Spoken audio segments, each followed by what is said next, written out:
You ask Tiger to solve. This deals with linear equations with one unknown. The final result is x equals 2. Let's solve it step by step. Simplify the expression. Expand the parentheses. Multiply the coefficients. Simplify the arithmetic.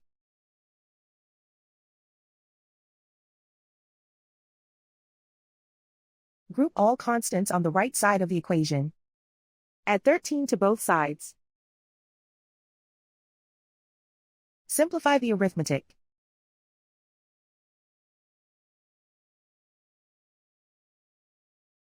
Isolate the x. Divide both sides by 12. Simplify the fraction. Find the greatest common factor of the numerator and denominator. Factor out and cancel the greatest common factor. And so the final result is x equals 2.